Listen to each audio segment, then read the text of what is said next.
ओम श्री परमात्मने नमः। मैं professor Hari Hriday Awasthi's Ayurveda anatomy yoga and spirituality channel में अपने पूज्य गुरुजी पंडित भगवत शरण शुक्ल जी के साथ सभी गीता प्रेमी सुधीजनों, सब्सक्राइबर्स और व्यूअर्स का हार्दिक स्वागत करता हूं। हम लोग छठे अध्याय में चल रहे हैं और उसमें जो आज का प्रश्न है वो ये है कि जो योग करना चाहता है उसका मुख्य कारण क्या है, और जो योग कर रहा है उसके मुख्य कारण क्या हैं उनके, और साथ में जो योगारूढ़ किसे कहते हैं, जो योग कर रहे हैं योगारूढ़ हैं वो किनको कहा जाता है। तो ये तीन प्रश्न हैं जिनका जो वेदों के और उपनिषदों और गीता के आधार पर गुरुजी विश्लेषण करेंगे। तो अब हम चलते हैं अपने गुरुजी की ओर। जी गुरुजी। व्याख्या मुद्रां करसर सिजय पुस्तकं शंख चक्रे बिभ्रत बिंद स्फुटि रुजिरे पुंडरीके निषण्णः अम्लान श्रीरमृत विशदैरंशविप्लावयन्माम् आविर्भूयाद्दनघ महिमा मानसे वागधीश। कृष्णाय वासुदेवाय हरये परमात्मने प्रणतक्लेशनाशाय गोविंदाय नमो नमः।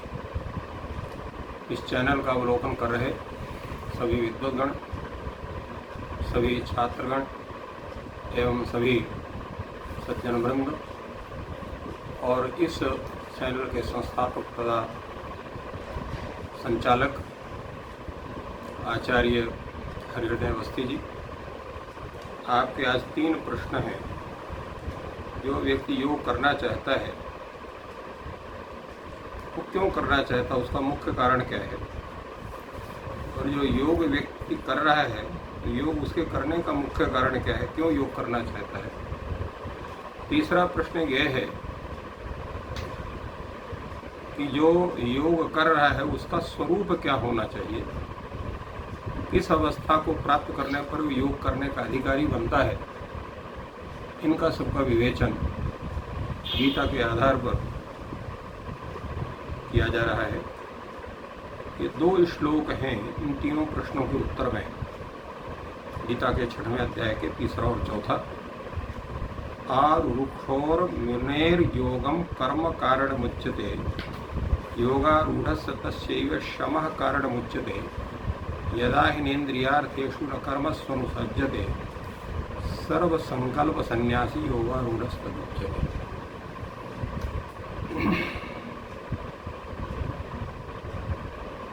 योग करने की हमारी इच्छा क्यों होती है, ये पहला प्रश्न ये है। उसका भगवान ने कहा उसका मुख्य उद्देश्य है कर्म करना। कर्म क्या है? निष्काम कर्म करना, क्योंकि हम योग के माध्यम से ही हम उस निष्काम कर्म को कर सकते हैं। इसलिए यहाँ पर योग करने वाले व्यक्ति को मुनि शब्द से कहा गया। मुनि का मतलब क्या है? सामान्य रूप से मुनि शब्द का अर्थ होता है मंतारः, योग शास्त्र तत्व गंतारः इति गुणयः। जो वेद शास्त्र के योग आदि के तत्व को जानने वाले हैं या जानना चाहते हैं वो मुनि शब्द से व्यवहृत होते हैं, क्योंकि सत्संग करने से और शास्त्रों का वेदों का अध्ययन करने से, उनका चिंतन करने से व्यक्ति का जो बुद्धि तत्व है, मनस तत्व है, वो शुद्ध होता है। और जो शुद्ध होता है तो कर्म के स्वरूप को वो जानता है, परंतु कर्म के स्वरूप को जानने के बावजूद उसको तब तक वो सही ढंग से नहीं कर सकता है जब तक कि वो योग में स्थित ना हो। तो उस योग की प्राप्ति करने के लिए सर्वप्रथम उसको निष्काम कर्म भाव से युक्त होना चाहिए। अर्थात जो भी वो कर्म करता है उसकी फल की इच्छा उसके अंदर नहीं होनी चाहिए, तभी वो योग में तत्पर हो सकता है। योग शब्द की व्याख्या कई बार की जा चुकी है, इसलिए पुनः उसको दोहराना उचित नहीं है। तो सामान्य रूप से ये जानना है कि अगर हम योग करना चाहते हैं तो सर्वप्रथम हमको निष्काम भाव से युक्त होकर के कर्म करना पड़ेगा। और जब निष्काम कर्म भाव हमारा सिद्ध हो जाएगा तब हमारी सही ढंग से योग में प्रवृत्ति होगी। उसके पहले योग में प्रवृत्ति नहीं हो सकती। इसलिए अगर आप योग करना चाहते हैं तो सर्वप्रथम आप निष्काम भाव के माध्यम से कर्म करने के उपयुक्त अपने को बनाइए, तभी आप योग करने के अधिकारी बन सकते हैं। अब जब आपका योग करने की प्रवृत्ति बन गई, चूंकि आपने निष्काम कर्म भाव को सिद्ध कर लिया है, फिर जब आप योग कर रहे हैं तो आपको प्राप्त क्या हो रहा है? तो आपको प्राप्त होता है शम। शम शब्द का अर्थ क्या है? तो शम का शब्द का तात्पर्य है पूर्ण रूप से शांति। शांति कब नहीं होती हमारे अंदर? जब अनेक कर्मों के फल प्राप्ति के विषय में हमारा जब चिंतन होगा तो मन और इंद्रियां हमारे तत्त विषय के तरफ उन्मुख होंगी, तो उसे अशांति बनती है। अशांति बनने का मुख्य कारण दो होता है, क्योंकि हम जब कर्म करेंगे, फल की इच्छा करेंगे, तो कर्म करने से हमें पुण्य होगा या पाप होगा, दोनों का फलभोग हमें करना पड़ेगा। फलभोग करने से हमारी शांति हमें प्राप्त नहीं हो सकती, क्योंकि वो चाह या व्याकुलता हमें बनी रहेगी। इसलिए जब हम योग में उपस्थित हो गए, योग करना हमने प्रारंभ कर दिया, तो संपूर्ण जितने हमारे फलों की जो आकांक्षाएं हैं, जब पूर्ण रूप से उनका अभाव हो जाएगा, तभी हमें शांति प्राप्त होगी। इस तरह से ये दो जो है ये स्थितियां बनती है। योग करना की इच्छा से सर्वप्रथम हमको निष्काम कर्म भाव को सिद्ध करना पड़ेगा। निष्काम भाव जब सिद्ध हो गया तो हम योग में उपस्थित हो गए, योग को करेंगे। और योग जब हम करेंगे तो उस समय संपूर्ण जितनी कामनाएं हमारी वो शांत हो जाएंगी, अर्थात किसी भी प्रकार की संकल्प की इच्छा हमारे अंदर उत्पन्न नहीं होगी, तो हमको पूर्ण शांति होगी। तो तात्पर्य होगा कि योग का जो मुख्य उद्देश्य है वो परम शांति की प्राप्ति करना, वो हमारा मुख्य उद्देश्य है। अब प्रश्न ये होता है कि हम कैसे जानें कि हम योगारूढ़ हो गए, या योग करने के कारण हमको योग सिद्ध हो रहा है। तो उसके लिए भगवान कहते हैं कि सर्वप्रथम जो हमारी इंद्रियां हैं, 5 कर्मेंद्रिय, 5 ज्ञानेंद्रिय और मन भी उसी के साथ में, इसलिए मन को भी इंद्रिय भी कहा जाता है। तो जब इंद्रियों का जो उनके अर्थ हैं, तो अर्थ रूप जो उन इंद्रियों के भोग हैं, उनके कर्म हैं, उनमें हमारी आसक्ति का पूर्ण अभाव हो जाए। इसके लिए जैसे हमने पहले कहा था कि आसक्ति का अभाव यह है कि मन से उनका चिंतन सर्वथा समाप्त हो जाए, उसके विषय में हम सोचना ही बंद कर दें। क्योंकि इसके पहले भगवान ने कहा है, ध्यायते विषयान् पुंसः संगस्तेषु उपजायते, संगात् संजायते कामः, कामात् क्रोधो विजायते, क्रोधात् भवति सम्मोहः, सम्मोहात् स्मृति विभ्रमः, स्मृति भ्रंशात् बुद्धिनाशो, बुद्धिनाशात् प्रणश्यति। ये बात भगवान ने कहा 3 अध्याय में। तो इसलिए ज्ञात होता है कि इंद्रियों के जो विषय हैं उनका चिंतन और जो उनके कार्य विशेष हैं उनका सर्वथा आसक्ति का अभाव, ये पहले हमारे अंदर सिद्ध होना चाहिए। जब ये सिद्ध हो जाएगा तो जितने संकल्प हमारे हैं उन सभी संकल्पों का त्याग हमको करना पड़ेगा, अर्थात कोई इच्छा ही हमारे अंदर नहीं रहेगी, केवल वो भगवान श्रीमन नारायण के चरणों के आश्रय की सर्वथा प्राप्ति के अतिरिक्त। तो इसलिए भगवान ने वहाँ पर कहा है रामायण में, सखा परम परमारथ एहु, मन क्रम वचन राम पद नेहु। यही है सर्व संकल्प का संन्यास, सर्व संकल्प सन्यासी होना। माने जितने संकल्प हैं उन संकल्पों का सर्वथा त्याग हो जाना। वो त्याग कब होंगे? जब उस परमात्मा के अतिरिक्त और किसी का भी चिंतन हमारे मस्तिष्क में नहीं होगा। ये बड़ा कठिन है ऐसा सोचना, किंतु ये करना पड़ेगा। जब ये आपके अंदर हो गए, यानी ये दो चीजें हो गई, इंद्रियों के विषय में पूर्ण रूप से आसक्ति का भाव, और उनके जो कर्म हैं उन कर्मों में भी आसक्ति का अभाव, और सर्वथा संकल्प का त्याग। यानी किसी भी प्रकार का कोई संकल्प, केवल एक संकल्प को छोड़कर वह भगवान श्रीमन नारायण की संप्राप्ति या उस परमात्मा तत्व की संप्राप्ति के अतिरिक्त, तभी हम योगारूढ़ माने जाएंगे, अर्थात योग से युक्त माने जाएंगे।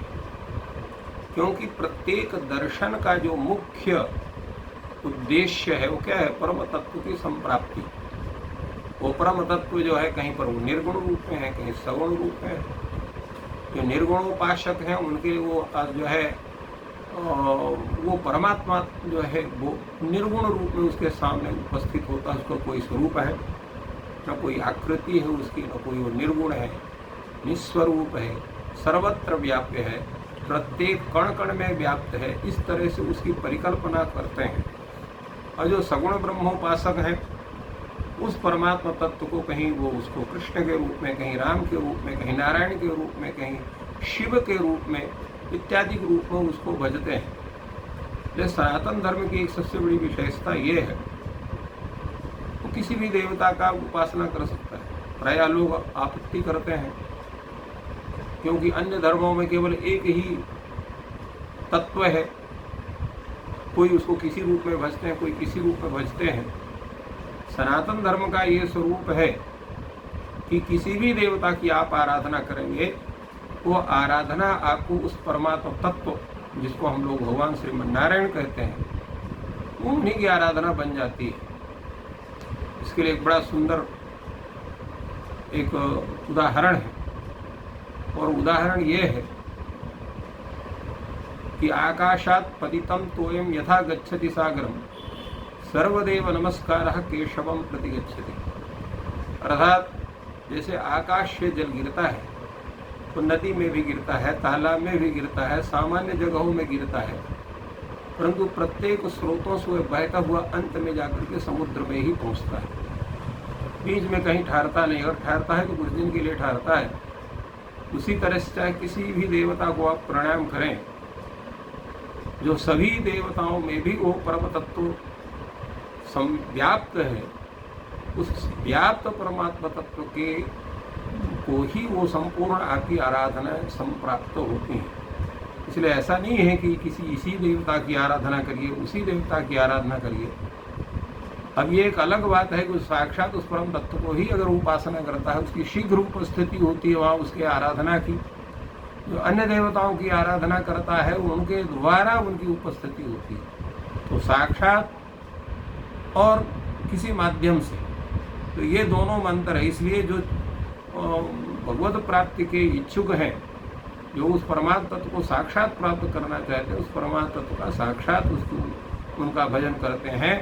और एक बड़ी बात यह है, कोई कहता है मेरे इष्ट देव तो ये हैं, अगर मैं इनकी आराधना करूँगा तो ठीक है, साक्षात उस परमात्मा तत्व को मेरी आराधना प्राप्त होगी, किंतु फला देवता हमारे ऊपर अप्रसन्न हो जाएगा। तो ऐसा नहीं है।